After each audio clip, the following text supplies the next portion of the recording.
Today my devotion is going to be about one of my favorite verses in the Bible, Philippians 4:13, probably one of the most popular verses in the Bible today. The King James Version reads as this: I can do all things through Christ which strengtheneth me. Or more modernly used is the New King James Version, I can do all things through Christ which strengthens me.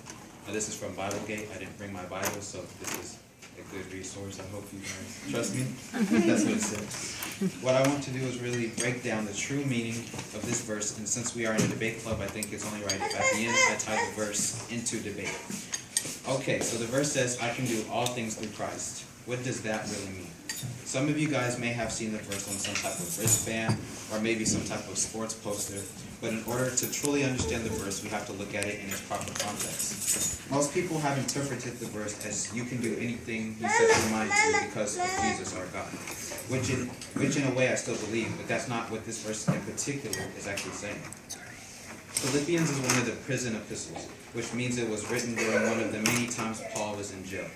So it isn't surprising that the book draws heavily on the themes of humility and self-sacrifice. And being in prison, that can really humble a guy. And self-sacrifice is sacrificing your own self in order to advance others or furthering a cause. When you imagine Paul writing this letter in a prison cell, you don't really think of, I can do anything I set my mind to, or I can do all things. I mean, he's in prison. That's not where someone's mindset is at that time. A person is very limited in the things they can do in jail, so it doesn't really make sense to understand it from that point of view. But more than the setting, we have to recognize that Philippians 4:13 is a part of a larger idea. When we look at verses 11 and 12, the thought begins to take shape. So verses 11 and 12 read, I am not saying this because I am in any need, for I have learned to be content in whatever situation I am in. I know how to be humble, and I know how to prosper. In each and every situation, I have learned the secret of being full and of going hungry, of having too much and of having too little. So when we are saying I can do all things through Christ, we have to define what is all things.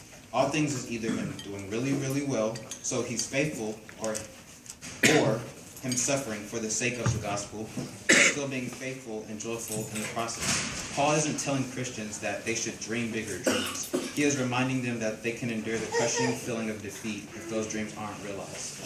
He's not encouraging Christians to go out and conquer the world, so to speak. He's reminding them that they can press on when it feels like the world is conquering them. The key word in verse 11 is content. So in order to truly understand the verse, I have the definition of content. Here the adjective is in a state of peaceful happiness. The noun is a state of satisfaction. And so this is where I want to tie the verse to debate, but even further life in general. For example, I haven't been to a real debate tournament yet, but Heidi and I went to the round robin. I'm sure this relates to all of us, rather if you're a novice or an advanced debater. We all have had debates where things don't go the way we would like or prefer. Maybe we forget to bring a piece of evidence up, or our nerves get the best of us and we stumble over our words or lose our train of thought. Maybe your partner messes up and you get upset because it could cost you the round and it arouses anger. Don't get me wrong, being angry is completely okay. It's normal, but it's what we do with that anger that can cause us to sin. What Philippians 4:13 is telling us is, even in these times where we feel down and things aren't looking so bright, we can still press on, and he is always with us, because all things work together for good to those who love God and to those who are called according to his purpose.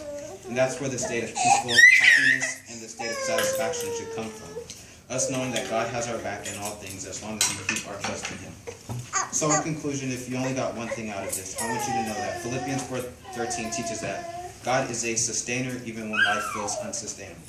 Even though it may be great to think that Jesus is going to help us win every race, get every job we want, get A's on every single test, leap tall buildings, or whatever the case, I think it's even better to know we can be content in all situations if God is on our side, and we keep our trust in him.